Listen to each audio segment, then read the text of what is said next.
Bien, hoy día, miércoles 21 de agosto, estamos aquí en Casa Grande y ante la presencia del amigo César Albrecht Mas. Él es un ciudadano peruano de nacimiento y tiene una línea consanguínea con un personaje que ha hecho historia aquí en Casa Grande. Me refiero a Luis Gustavo Albrecht, pionero de la industria azucarera y qué más que un tataranieto de este personaje que nos visita aquí en Casarande para conversar un poco sobre esta descendencia familiar y también pues algunas cosas que él viene investigando aquí en Casarande, conociendo y tratando un poco de revivir la presencia de este apellido Álvarez en nuestras tierras del Valle Chicama. Buenas noches, mi amigo César, un gusto conocerlo. Muy buenas noches y gracias por la gentileza de permitirme llegar a su teleaudiencia. Bien, estuvimos en un previo conversando un poquito. Hace un año usted estuvo de pasada por acá, por Casarande. Cuéntenos cómo llegó esa anécdota por acá. Bueno, hace un año llegué y estuve menos de un día, la verdad yo me fui bastante decepcionado. Esperaba ver el Casagrande, que aunque no lo vi muy bien tampoco, pero esperaba ver al menos el Casagrande cuando yo tenía 5, 6, 7, 8 o 10 años de edad, ¿no? Y encontré una cosa bastante distinta, más deteriorada, pero con un potencial bárbaro, ¿no? Eh, me animo a venir principalmente por la amistad que tengo con Coco Bazán, un hermano a quien conozco de muchos años atrás,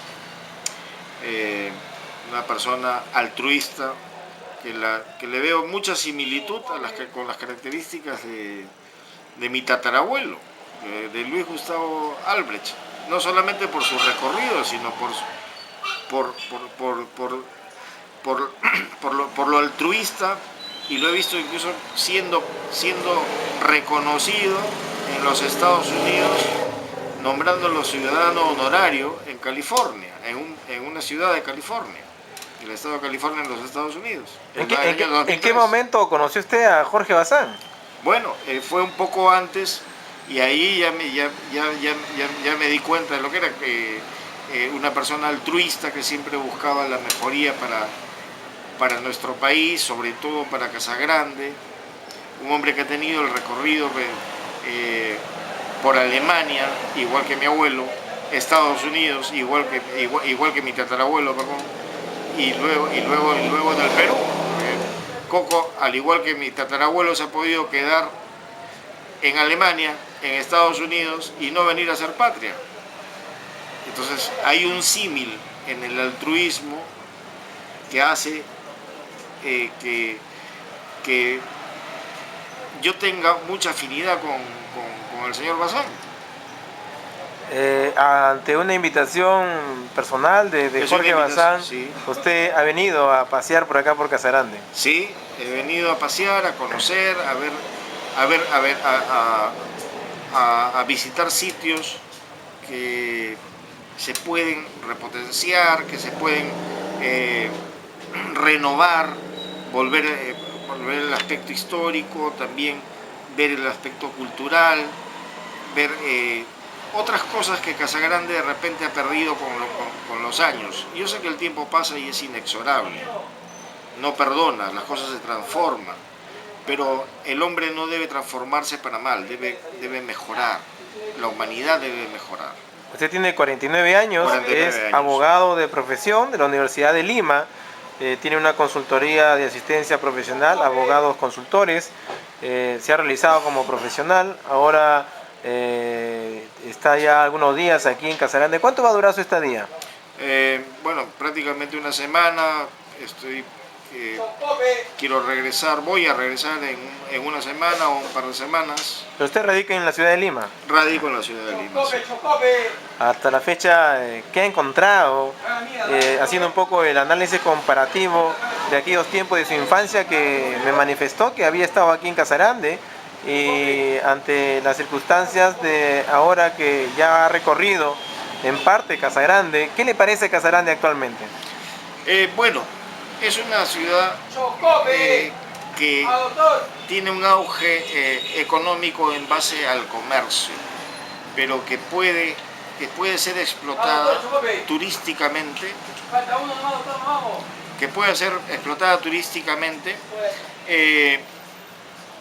reviviendo toda la arquitectura que se tiene, los monumentos históricos, o por lo menos ir haciendo réplicas de lo que ya no existe.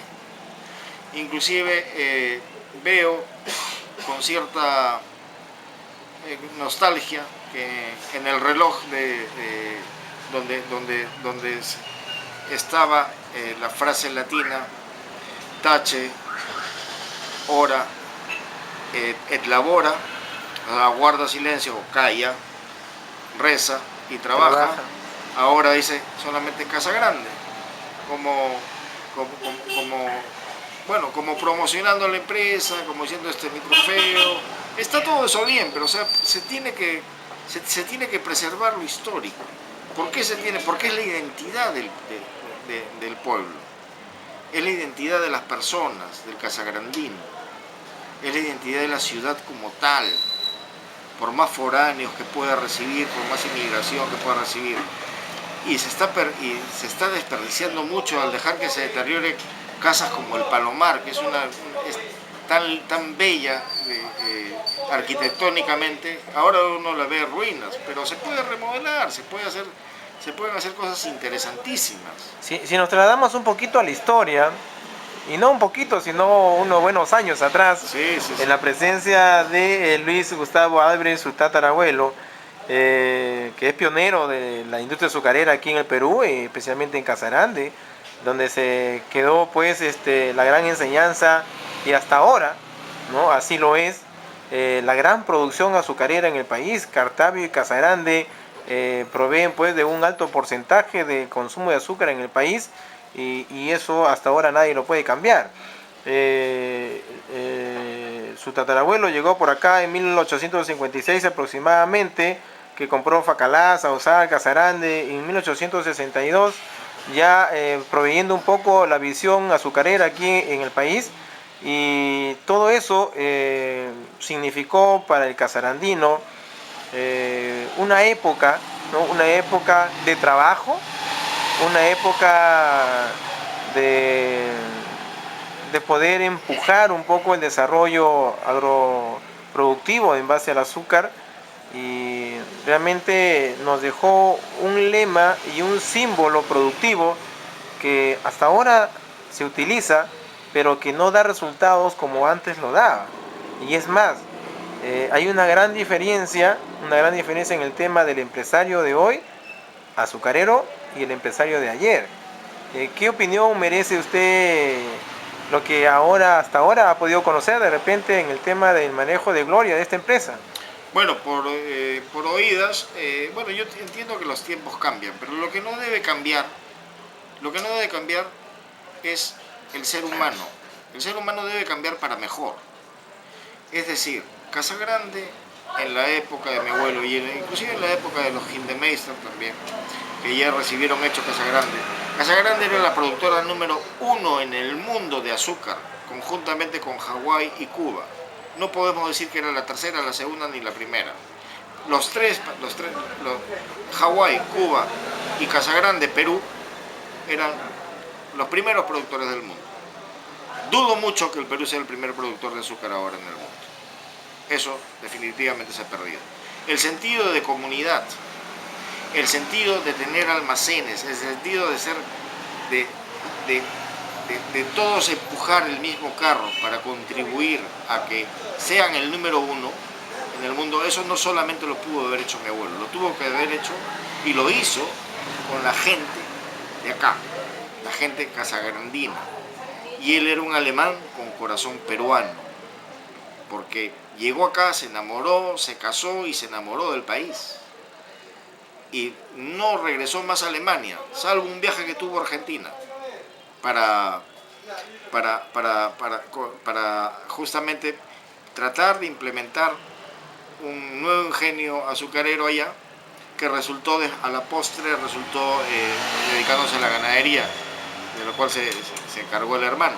Pero bueno, el tema era que en ese tiempo en ese tiempo había una comunidad, había una mixtura de razas entre la raza china que venía en época de esclavitud y los peruanos, ¿no?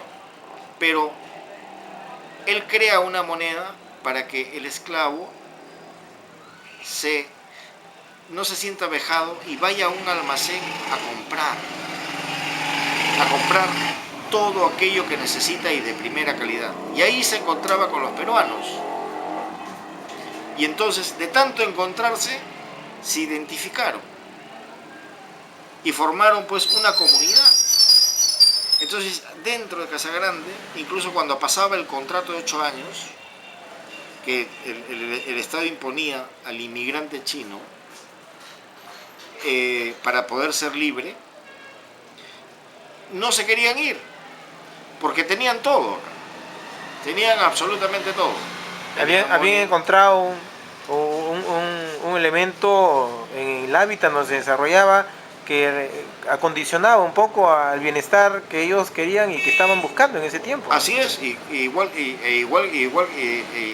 los peruanos trabajaban con ellos, tenían casas, se formaban villas, habían villas, pero tenían asistencia médica, almacenes, víveres, independientemente al sueldo y a las monedas que le podían dar a los denominados culíes. Las monedas, porque el Estado prohibía que se les pague con dinero, se les tenía que pagar en víveres. Pero ¿qué hacía Luis Gustavo Albrecht? Lo que hizo fue crearles una moneda. La moneda para ellos era la moneda de caucho, una moneda interina dentro de Casagrande, para que puedan ellos ir y adquirir productos. Tenían vivienda, salud, dentro de las limitaciones de la época, ¿no? Ya les permitía ingresar a las prácticas normales de personas que podían hacerlo y dentro de las condiciones en que ellos vivían podían generar ese espacio. Así es, y tan es así que optaban por el apellido Albrecht, ¿no? Por su línea consanguínea, siendo usted tataranieto de Luis Albrecht, ¿ha tenido información de sus padres, de sus familiares, de la forma como Luis Albrecht veía todo el desarrollo y proyectado el desarrollo aquí en la localidad de Casagrande? Sí, la tradición oral siempre se ha mantenido en mi familia. Desde niño veníamos a Casagrande con mis padres. Mi abuelo le hablaba a mi padre me habló a mí, mi bisabuelo a mi abuelo y así viceversa. Nunca se ha perdido eso, pero desde el sentido altruista, desde ese sentido también histórico y de ese sentido de benefactor, pero más como ser humano, no como el benefactor que quiere que lo alaben, sino el ser humano que sabe que sin el otro no puede hacer nada. Eso principalmente es lo que motiva. Por eso es que mi tatarabuelo entrega prácticamente para que no saqueen Trujillo, no violen a sus mujeres, a las casagrandinas, no le pase nada a la gente, entrega a Casagrande. Justamente ahí es un punto de quiebre en la historia. Aquí en Casagrande, pocos conocen el tema de en qué momento se fue Luis Albrecht y cuál fue el dolor más grande que según algunos cuentan al entregar la empresa Casagrande por ese gesto, ¿no? Así es, y él no se fue, muchos dicen equivocadamente que murió en Lima, no, él murió en Ascope, erradamente dicen que murió en Lima, y su hijo estaba en Alemania, Luis Enrique Albrecht Casanova, estaba en Alemania y como es lógico en ese tiempo el traslado de Europa a América era por barco sí o sí, y cuando se llegaba a América, llegar al centro de Casagrande o donde estaba mi abuelo era lomo de bestia. Entonces duraba muchísimo. Cuando él llegó ya estaba enterrado, ya había pasado como 2 meses. O sea, Luis Albrecht murió en Ascope. En su tierra, porque él consideraba que si la tierra era de todos, y que esta era su tierra también. Era un alemán con corazón peruano. Y por eso es que entrega absolutamente toda su fortuna, para que no saqueen Trujillo, Casa Grande incluido, ¿no? Y no se sufran vejaciones. Ese fue en el tiempo de la guerra con Chile. En el tiempo de la guerra con Chile, efectivamente, en la guerra del Pacífico, ¿no? Ahora, eso se supone entonces que los chilenos llegaron a Casa Grande, ¿no? Pudieron operar todo este sistema azucarero. Cuando la expedición de Patricio Lynch fue una expedición armada a inicios de la guerra para llegar de frente a Casa Grande, porque ellos sabían que era el primer productor mundial de azúcar y era mucho dinero lo que ellos ambicionaban. Y entonces, ¿qué querían ellos? Fuera de haberse agarrado parte del territorio. Querían el centro azucarero, el ingenio azucarero, que era el primer productor, porque ya tenían el salitre que había reemplazado al guano. Entonces el guano no era interesante, no les importaba, porque ya tenían el salitre que era explotado por la familia Gildemeister, quienes finalmente se adjudicaron Casa Grande. Pero ¿cómo se adjudica Casa Grande la familia Gildemeister? En una subasta. Pero esta subasta era por acreencia de los bancos ingleses que financiaron a Chile dándole dinero y armamento para guerrear con el Perú. El Perú tuvo la oportunidad de aceptar el ofrecimiento de Francia de recibir una ayuda, no sé si igual, menor o mayor, de financiamiento, y la desperdició, la desechó, dijo no. Como se acostumbran a decir 1000 proyectos en nuestro país, a 1000 cosas, no toca la puerta de las autoridades, y las autoridades simplemente le dicen no, de repente por celos, de repente porque no lo ven viable, porque no tienen un sueño, porque están satisfechos ya con su puesto, y no sé, son cosas que yo de repente me estoy inventando acerca de las personas, pero son cosas que las vemos, claro. Son cosas palpables, notorias, ¿no? O sea, bajo esta subasta que adquieren la empresa, era para pagarle, ¿no? Podemos nosotros hacer de repente un análisis comparativo entre los que antes de esta subasta manejaban la empresa Casa Grande, que era Albrecht, con los que después de la subasta manejaron la empresa. ¿Hubo un cambio, algo que lo caracterizaba? Bueno, evidentemente cambió algo, pero caminó muy bien, porque mi abuelo, mi tatarabuelo, era muy amigo de Gildemeister, y le dijo, según la tradición oral, hermano, yo voy a firmar esta farsa a tu nombre, porque esto ya está entregado a los chilenos para que se pague la creencia a los ingleses, porque esto ya le pertenece a Chile, pero lo voy a firmar a tu nombre, pero prométeme que Casa Grande nunca va a ser el enemigo, siempre va a ser peruano, y que tú vas a mantener el nivel humano para convivir con todos los trabajadores. Y así lo hizo don Juan Gildemeister, con la promesa que le hizo a mi abuelo, una promesa de hermano prácticamente, y lo hizo el hijo, otro Juan Gildemeister, tal vez por consecuencia de ver cómo manejaba su padre también la empresa.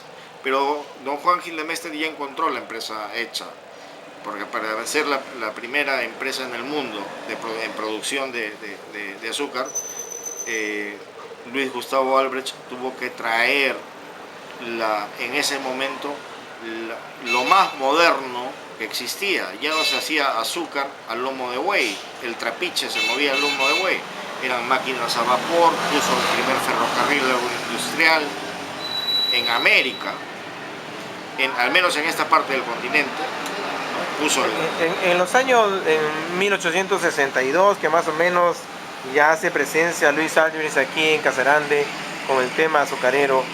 ¿Qué tiempo estuvo Albrich en el manejo absoluto de las empresas azucareras hasta llegar a las manos de los Gildemeister? Hasta el año 88. Hasta el año 88 Hasta el año 88. Estamos hablando La guerra empezó en 1879 y él estuvo desde el año 1862. Estamos hablando de... un cuarto de siglo. Sí, de un cuarto de siglo, ¿no? Y la guerra, pues... la guerra... Y él tenía un refrán que lo tenía desde muy niño y en Alemania, que lo tenía también por herencia de sus padres, ¿no? Los bienes se han hecho para remediar los males. Entonces era una persona altruista, idealista, pero un idealista en acción. No era un idealista que se quedaba en el mundo de las ideas, atrapado en ese mundo, en un mundo platónico, llamémoslo así. Muchos hablan ahora de que la empresa Casagrande hoy día es privada, cuando se inició privada, ¿no? Sí, fue privada. Fue privada, pero fue privada, pero para todos los peruanos. Claro, había una gran diferencia en la privacidad de aquellos tiempos con la de ahora. Y se ganaba igual. Pero todos, yo no sé cómo será. Había mejores condiciones, ¿no? Había mejores condiciones de trabajo, sobre todo. Al menos habían bazares donde tenían productos de calidad, tenían vivienda asegurada, tenían zonas de recreo, tenían medicina, tenían afuera del sueldo para los peruanos, tenían una canasta familiar, ¿no? Que incluso los Gildemeister también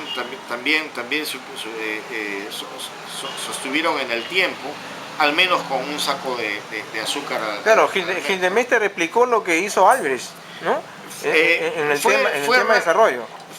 Fue un poco reducido, fue reduciendo la ayuda, porque en el tiempo de Luis Gustavo Albrecht se crean las casas para los trabajadores, todo lo mejor para los trabajadores, porque él entendía que no podía hacerse nada sin los trabajadores, y los trabajadores principalmente eran su familia, era con los que iba a convivir, vivir y morir, como así fue. Los Gildemeister entonces tuvieron el dinero suficiente para esa adquisición que se dejaba por el lado de su tatarabuelo, ¿no? Evidentemente sí, pero yo en mi análisis y en la tradición oral que tengo dentro de la familia, que por lógica uno también puede deducirlo de los documentos que hay, se adquiere por una creencia del banco de los bancos ingleses, y se nombra a los señores Gildemeister, que tenían negocios en Chile antes de la guerra, para que ellos sean los adjudicatarios. Por eso yo creo que esa subasta fue una estafa. O sea, ya vino una sociedad Chile-Gildemeister. Ya había una sociedad Chile, Inglaterra, Gildemeister. Pero también había un vínculo muy fuerte con mi abuelo, con los Gildemeister. Por eso que él les propone, y ellos nunca salieron de su línea, de que Casagrande sea... O sea, su abuelo nunca pudo negociar con Chile. No, porque sí, negoció, dio todo para que no saquen al Perú. Esa es una negociación. Porque él aceptó las condiciones. ¿Qué quieres? Que matemos a todos, arrasemos con todos, violemos a sus mujeres, lo que hacían en Tacna, lo que hacían en Arequipa, lo que hacían en todo lado, mientras avanzaban los chilenos. ¿Qué quieres que lo hagamos acá también? Entonces negoció. Miren, ¿qué quieren? Cupos. Al comienzo comenzó a pagar cupos, y después fueron aumentando los cupos. Ya mejor les doy la hacienda, pues quédensela. Perfecto. Y no tocaron absolutamente nada de Trujillo y Casagrande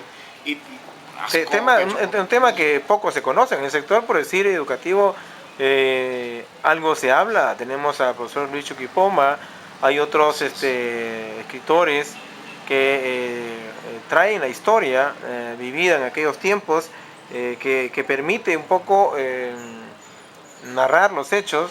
Sin embargo, faltan algunas precisiones, y la cercanía de su línea consanguínea con toda su familia permite ahora traer algunos datos con mayor precisión, y eso es importante, del cual nosotros lo agradecemos notoriamente, porque permite llevar una información un poco más cercana a la realidad. porque usted lo ha vivido, ¿no? Usted lo ha tenido de cerca a la historia oral, como muy pocos de repente lo han tenido, ¿no? A veces nos han narrado los trabajadores, ¿no? O los trabajadores lo narran a sus hijos, a sus nietos, y ya llegan un poco tergiversadas. Claro, puede funcionar un teléfono malogrado, pero... Casarandí en estos momentos está viviendo, si bien es cierto, en la libertad económica que se tiene hoy día, donde cada uno pone su esfuerzo para salir adelante, sin embargo, hay problemas, sobre todo problemas sindicales, problemas con los sindicatos, problemas con el empleador, problemas con el Estado. No hay la figura todavía de la propiedad de esta empresa. Se ha convertido en un accionariado que está dividido, un 57% entre comillas lo tiene Grupo Gloria, un 43% los trabajadores y los accionistas. Sin embargo, no hay un punto de equilibrio en donde ambas partes se vean beneficiadas. Si se trabaja, se percibe un salario, un sueldo que a ciertas no alcanza. Los sindicatos luchan por mejoras, no se les da, al contrario, se los despide, se abusa de sus derechos. Hay una política antisindical en estos empresarios. Todas esas cosas ha hecho que de alguna manera exista un resentimiento con el tema empresarial, con el tema del manejo de la administración empresarial actualmente. Y por ahí he escuchado que los tiempos aquellos fueron mejores, a pesar de la modernidad que tenemos hoy día. Tal vez la mejoría sea por el trato, tal vez la mejoría sea por el respeto, por la consideración, por la preocupación. En aquellos tiempos, y podemos hablar de ello, en aquellos tiempos de Luis Álvarez, en ese cuarto de siglo, se hizo responsabilidad social con la empresa casarandina, con la empresa azucarera y el manejo de Luis Álvarez, porque lo que usted me comenta es justamente parte de esta visión de responsabilidad social. Así es, efectivamente es así, había una responsabilidad social, porque no se puede entender a una persona sin la otra. Todos necesitamos de todos, y eso lo tenía muy claro mi ancestro, mi tatarabuelo. Ahora, sobre los problemas que puedan existir en estos momentos, la reflexión es: siéntense a conversar, moderen sus apetitos, si es que las cosas son como me las ha expresado, y siempre problemas van a haber, pero a esos problemas hay que minimizarlos y llamarles circunstancias, porque todo es vencible. Cuando pensamos que todo es imposible, no vamos a hacer nada. Entonces, lo que debe primar es el sentido humanitario, y no jalarse de los pelos por ganar un poco más, un poco menos. Mi abuelo invirtió dinero y con seguridad ganó muchísimo dinero, pero y el hecho que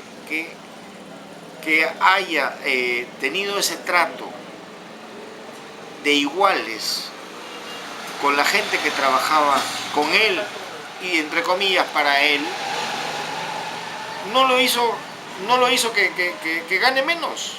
Al contrario, hizo que sea la productora número 1 del mundo de azúcar. Justamente. Esa es la diferencia, ¿sí? Y eso hay que entenderlo. Un trabajador remunerado, bien tratado, bien comido, con la familia en seguridad porque hay techo. Y que siente que Casagrande, que el ingenio azucarero era suyo. Sí, era suyo. Entonces iba a trabajar con mayor fortaleza, con una mayor predisposición, daba mejor de él, rentabilizaba más el uso de su mano de obra, ¿no? Y eso es lo que ahora a veces muchos empresarios no quieren entender, ¿no? Que este trinomio, recurso humano, empresario y riqueza, debe de tener pues un punto de equilibrio para poder seguir operando, ¿no? Y ese punto de equilibrio es el sentimiento que debe acompañar a la razón. Siempre repito eso. ¿Por qué lo repito? Porque siempre lo he escuchado. Siempre lo he escuchado a mi familia. De mi abuelo, de mi padre, de mi bisabuelo no alcancé a verlo, ¿no? Pero cuando la razón es pura razón, nace un interés desmedido que mata gente. Por cualquiera de las dos partes, ¿eh? Llámese trabajadores, empleados, esto. Cuando se llega a considerar que no hay dos partes, sino solamente una, ahí está acompañando el sentimiento a la razón y hace que todo se potencie. Porque nadie puede vivir con conflictos. Hay mucha gente que sí, evidentemente, pero allá ellos que no se entienden. Todo cae por su propio peso. Yo no estoy hablando mal de la gente de Gloria ni estoy hablando mal de los trabajadores. Lo que estoy diciendo es que debe haber un consenso entre ellos y darse cuenta que tienen que empujar en el mismo sentido y que si quieren ser número uno y quieren que ese negocio progrese y que tenga la calidad que tuvo cuando estaba en manos de Luis Albrecht, cuando estaba en manos de Juan Gildemeister, cuando tienen que aunarse, juntarse, de tal forma que el empresario no sea mezquino en otorgar beneficios, ni el empleado sea mezquino en otorgar su trabajo. Tiene que haber esa armonía. En una oportunidad pude tener en mis manos un libro que narraba algunos episodios así resumidos. Me parece que era una narrativa recopilada, ¿no? ¿Ya? Y lo encontré ese libro en la empresa Casagrande y ahí vi un tema donde decía que Luis Albris en sus momentos de investigación, se podría decir, recorría los terrenos de Casagrande hasta donde podía llegar y le gustaba mucho la naturaleza. Sí, era un amante de la naturaleza. Por eso es que no es que él vino a ser América, porque era, era, era un señor, o en su momento un muchacho, de familia muy adinerada en Alemania. No tenía por qué venir acá. Sin embargo, algo lo trajo acá. Y ese algo lo trajo, se puede ver en la coincidencia que cuando él llega primero a Estados Unidos, después por la cuestión de la esclavitud que no le gustaba, se fue a México. Y en México se dedica a la explotación de madera y puso también un pequeño ingenio azucarero y le llamó Casagrande cuando no había venido al Perú, y eso estaba en la región de Manzanillo, en ese momento región de Manzanillo, en una ciudad denominada Blancos. Entonces puso Casagrande de la zona urbana Blancos, en Manzanillo. Cuando viene... Ese sí, tema, ¿por qué Casagrande? porque lo tenía en la cabeza y por algo vino al Perú. O sea, No hay casualidades. Eso llevaba con Casagrande. Ese era de repente para él, yo me imagino, de repente para él, Casagrande significaba el mundo conviviendo bien, viviendo, realmente entrelazándose, juntándose. Entonces, lo curioso es que viene al Perú y ve pues lo próspero de la caña, ve lo del algodón, que en ese momento estaban con la guerra de secesión de los Estados Unidos, también se dedica al algodón, ¿no? Pero ya encontró el nombre Casagrande, así que no le quiso añadir nada, porque le pudo añadir Casagrande del Valle Tal, claro, como hizo en México. Y entonces no quiso tocar aquello que su sueño, en su sueño algo le dijo, esto existe. Y eso lo plasmó acá.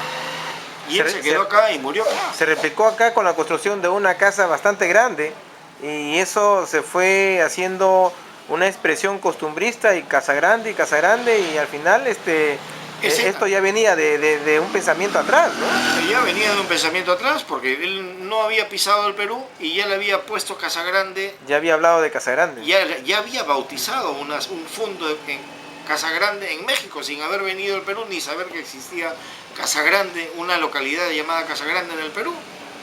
Que data de los 1830. En esos escritos también leí de que amaba los bosques. Sí, era un naturalista que lo hizo, que por esa razón viajaba, le gustaba mucho la naturaleza, le gustaba el campo. Uno diría, bueno, pues en esa época no te quedaba otra cosa más que el campo. No, pues también tenía Nueva York, también tenía París, también tenía Ámsterdam, ¿no? Siendo europeo podía haberse quedado en Alemania, en una ciudad, ¿no?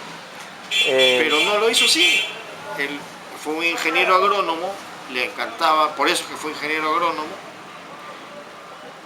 y viajó y llegó a su sitio de sueño, a su casa grande, al hogar grande que él quería. De repente por ahí viene el nombre, Casa Grande, porque él tuvo ese nombre en su mente antes, por lo de México, es obvio. Y cuando llega acá ya no le quiso agregar nada porque encontró lo que él tenía ya construido en su cabeza. Luis Albrecht entonces nos dejó una filosofía de identidad, una filosofía de vida. Ha dejado con esos 25 años de presencia en el tema azucarero, ha dejado muchas enseñanzas. De repente Jorge Bazán se contagió un poco de esa filantropía de Luis Albrecht y de esa forma como se hizo aquí en Casagrande. Hay mucha gente que viene a Casagrande y se quiere quedar, se endulza, ¿no? Es una tierra dulce, sí, ¿no? Claro. El rico melado. Sí, el rico melado, ¿no? Particularmente, por decir yo, a veces hasta me jacto y quiero ser un poquito acá en este sentimiento de tener delante de mí a la sangre que corre todavía de una manera directa por la consanguinidad a un tataranieto de este señor tan importante que en una oportunidad le he plasmado yo en información literaria para también estudiantes en láminas escolares. Ah, caramba. ¿No? De repente no ha tenido todavía en sus manos ustedes esas láminas. Aquí aquí Julio Bazán, hermano de Jorge, la distribuía a los colegios, ¿no? Ahí pusimos la historia justamente de esas siglas que después se convirtieron en siglas quechuas que se pusieron, ¿no? Entonces, hemos recorrido también nosotros, por supuesto, gran parte del territorio casarandino. Como distrito político, Casagrande es el distrito más joven de la provincia de Ascope, y hemos encontrado en riqueza en la parte natural, ecológica, arqueológica, que falta descubrir, que quizás nadie lo ha descubierto todavía. Hace poco hemos encontrado un hermoso sitio que le hemos puesto el Centro Lítico Natural Pan de Azúcar aquí en Casagrande, donde existen maravillosas formaciones rocosas gigantes. Un bosque de piedras. Es un bosque de piedras, pero más que bosque, existen figuras de animales, de aves, ¿no? de mamíferos, figuras plasmadas por la misma naturaleza. Y eso lo estamos difundiendo, ¿no? A través de un Face que hemos creado. Y realmente Casagrande pues no solamente tiene historia, tiene recursos, un sinnúmero de potenciales, puede recuperarse, tiene las tierras más ricas en sí, dentro de la realidad que usted ha vivido hasta la fecha y la percepción que tiene de haber recorrido el mundo, porque ha estado en varios países. ¿Qué le faltaría a Casagrande para poder avanzar a pasos más rápidos en el desarrollo? Mística, recuperar esa mística, ese tema humanitario de el hombre no puede vivir solo, aislado, sino tiene que vivir en comunidad y necesita del otro. Pero concretamente, yendo a lo básico, yo les aseguro que recuperando la zona histórica, remodelando la arquitectura, haciendo réplicas de lo que hubo, porque ya no hay, haciendo réplicas de lo que hubo, que ya no hay, podría ser una zona turística fantástica. Fantástica, solamente con eso. Hay muchas más proyecciones, arqueología y todo lo que usted ha mencionado. Entonces, pero solamente con eso podría ser un destino turístico bárbaro, buenísimo, muy bueno. Y no sería la única fuente de ingresos, la azucarera. No sería la única fuente de ingresos para la gran una industria con chimenea y otra industria sin chimenea. Así es, y sin conflictos. Y sin conflictos. Y sin conflictos. Y sin conflictos, porque todas esas cosas de resanar, de renovar, se hacen con real amor. Se hacen de manera amical, se hacen en armonía. El que pinta un cuadro, ¿cómo lo hace? ¿Renegando? No. De repente, el que produce algo sí lo hace renegando. ¿Por qué? Pucha, que bajó el precio a nivel internacional del azúcar. Caramba, que los empleados quieren esto. O de repente los empleados dicen, caramba, que el empleador no cumple con esto, no quiere esto. No sé, son conflictos que tienen que arreglarse en su momento. Pero rescatando a la ciudad y haciendo conocer otras cosas que tiene y que usted ha mencionado, yo estoy seguro que este sería un destino turístico formidable. Sin cultura no hay desarrollo. Sin cultura no hay desarrollo y sin perder de vista el origen. Y sin perder de vista por qué se forma Casagrande y por qué se llama Casagrande, tal vez. Para la imaginación de mi tatarabuelo, Casagrande, como digo, me invento, Casagrande era el hogar de todos. Por eso es que le puso Casagrande a México antes de saber que existiera acá. Yo formo parte de una institución, la presido, que se llama Asociación Promotora Mi Valle Tours, para promover puro turismo. Y hemos planteado que la ex Casa Hacienda de Roma se convierta en el Museo Histórico Literario César Vallejo, por decirlo. Y la ex Casa Hacienda de aquí de Casagrande se convierta en el Museo Central de la Caña, para darle un valor cultural a este elemento productivo que para nosotros es nuestra vida. Para Casagrande es la existencia de Casagrande y de todo lo que se viene construyendo esa caña. Y es la esencia, no perder la esencia. Cuando el hombre y la comunidad pierden su esencia, simplemente cae en un vacío. Y ese vacío hace que existan los conflictos. ¿Por qué? Porque uno mismo está vacío. Yo mismo estoy vacío. Si yo estoy vacío, ¿qué puedo dar? Porque no tengo nada. Y de la nada no sale nada, no resulta nada en absoluto. Entonces, pero si yo voy en búsqueda y en rescate de mi esencia, tengo algo que ofrecer y algo que mostrarle al mundo, ¿no? Y entonces, yo estoy seguro que con esos proyectos que me acaba de mencionar, pero a su vez también con la renovación de las bellezas arquitectónicas que hay acá, la revalorización de lo que fue Casagrande como comunidad, pero para eso los actores tienen que ser todos, absolutamente todos, empleados, empleadores, gente que no vive del azúcar, pero que indirectamente vive del azúcar, porque el comercio como marcha acá, ¿por qué? Por la misma gente que gana el dinero allá, compra y consume en un restaurante, compra objetos en determinados sitios, ¿no? Pero la economía no puede depender solamente de una empresa. Hay que darle a la ciudad un plus, recuperar ese valor, ese valor que ya lo tenía y que sea realmente Casagrande, la casa de todos, y que esté abierta a recibir a la humanidad de todas partes del mundo. Y lo puede hacer. Y va a ser así. Hay que declararlo que sea así. Y tomar acción. Hay que ser soñadores, idealistas, pero tomando acción, como lo era este señor, mi tatarabuelo, Luis Gustavo Albrecht. Era un idealista, pero que tomaba acción. Bien, para culminar ya esta grata entrevista, ¿qué mensaje quisiera dejarle a Casagrande? Bueno, que Casagrande es dueño de su destino y los casagrandinos son dueños de su destino. Que recapaciten, que tomen acción, que vivan en armonía y que hagan las cosas. Que se olviden de rencillas y que se acuerden de su nombre, Casagrande. ¿Qué puede significar? Para mí, ¿qué puede significar? Lo que significó para mi abuelo. Yo me invento eso. De repente, históricamente, es otra cosa. Pero cada uno le va a dar el significado que quiere. Hagamos que Casagrande sea la casa de todos y sea la casa abierta para la humanidad. Que sea una casa grande. Una casa grande, realmente. Gracias. Realmente. Muy gracias amable, por la entrevista. Gracias. Muchas gracias, señor César. Muy amable, gracias.